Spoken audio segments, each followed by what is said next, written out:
camino neocatecumenal nace en el año de 1964 en Madrid, en medio de las chabolas de Palomeras. Kiko Argüello, un pintor nacido en León en el año de 1939, Premio Nacional Extraordinario de Pintura después de una profunda crisis existencial. En contacto con el sufrimiento de los inocentes, descubre el misterio de Cristo crucificado, presente en los últimos de la tierra, y siguiendo las huellas de Charles de Foucault, se va a vivir entre los más pobres de las chabolas de Palomeras Altas.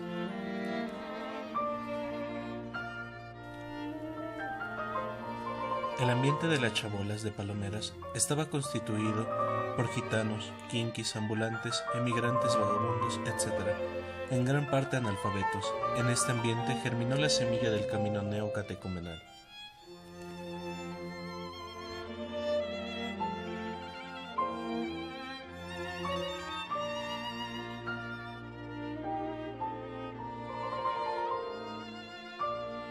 Carmen Hernández, nacida en Olvega, Soria, licenciada en Química, se forma en el Instituto de Misioneras de Cristo Jesús. Se licencia en Teología con los dominicos de Valencia y descubre la renovación del Concilio Vaticano II a través del liturgista Monseñor Pedro Farnés. Después de 2 años en Israel en contacto con la tradición viva del pueblo elegido y los lugares de Tierra Santa, regresa a Madrid con la esperanza de formar un grupo misionero para evangelizar a los mineros de Oruro, Bolivia. A través de una hermana suya, entra en contacto con Kiko. Se construye una chabola sobre la tapia de la fábrica Bunsen, a 2 kilómetros de Kiko, y comienza a colaborar con él en Palomeras.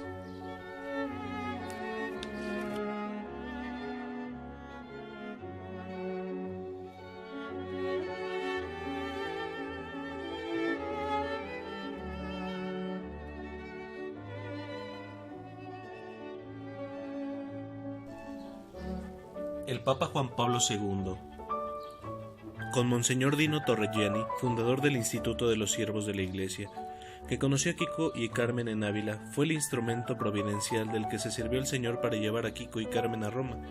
Monseñor Dino Torreggiani falleció el 27 de septiembre de 1983 en Palencia. El 5 de noviembre del 2004 se inició el proceso de beatificación de Monseñor Dino Torreggiani. Y Carmen, juntamente con un sacerdote de Sevilla, llegaron a Roma, invitados por Monseñor Dino Torreggiani, sacerdote dedicado a la pastoral de los marginados, gitanos y emigrantes.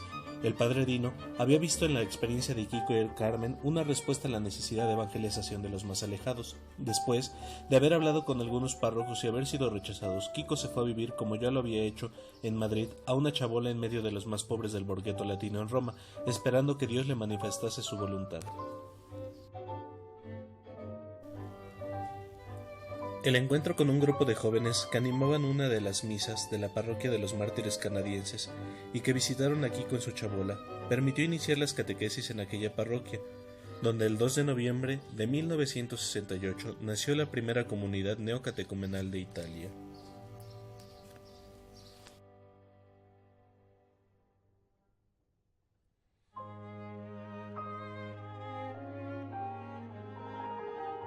En Portugal, como en Madrid y Roma, Kiko y Carmen, junto con el padre Francesco Cupini, sacerdote italiano que se unió al equipo con el permiso de su obispo, fueron a vivir con los más pobres de un barrio de chabolas de Lisboa que se llamaba La Curraleira. El padre João do Brito, misionero de los Sagrados Corazones, les invitó a comenzar las catequesis en la parroquia de Peña, de Francia, donde nació la primera comunidad de Portugal en el año de 1969. Sexto, en la primera audiencia concedida a las comunidades neocatecumenales el 8 de mayo de 1974, saludó a los asistentes con estas palabras: «He aquí los frutos del concilio. Vosotros hacéis después del bautismo lo que la iglesia primitiva hacía primero, el antes o después es secundario.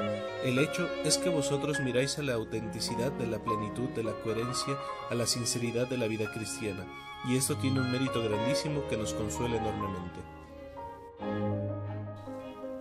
El patriarca de Venecia, Albino Luciani, acogió con gran afecto a Kiko, Carmen y al padre Mario Pezzi, dándoles el permiso de iniciar el camino en la diócesis. En 1978 fue elegido papa tomando el nombre de Juan Pablo I.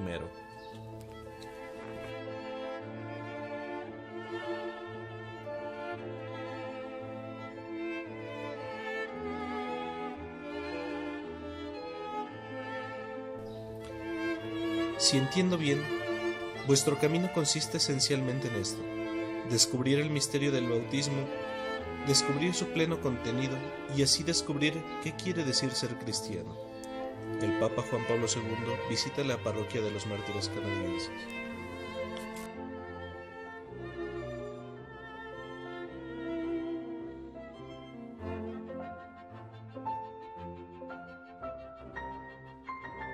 El Papa Juan Pablo II envía a las primeras 100 familias a todo el mundo y preside la Eucaristía después de la notificación de la Congregación del Culto 19 de diciembre de 1988, que permitía al camino recibir la comunión bajo las dos especies, siempre con pan ácimo, y trasladar ad experimentum el rito de paz después de la oración universal.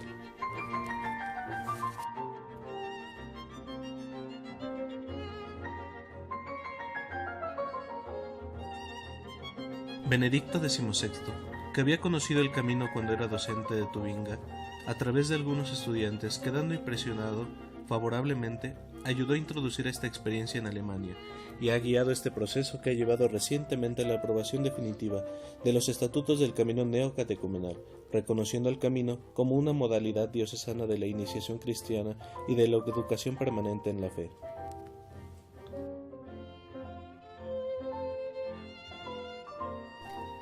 A petición de los propios obispos, el Centro Neocatecumenal ha preparado una serie de convivencias donde los obispos pueden conocer y experimentar qué es el camino neocatecumenal, concretamente en qué consiste la iniciación cristiana que se abre en las parroquias.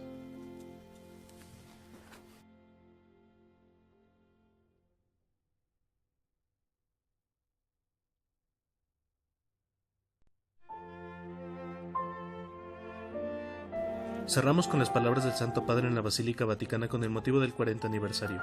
Con gran alegría os recibo hoy con motivo del 40º aniversario del inicio del Camino Neocatecumenal en Roma, que ya cuenta actualmente con 500 comunidades. A todos os dirijo mi cordial saludo, particularmente a los responsables del Camino Neocatecumenal, a Kiko Argüello, Carmen Hernández y al Padre Mario Pesci. Saludo a las comunidades que parten en misión hacia las periferias más necesitadas de Roma.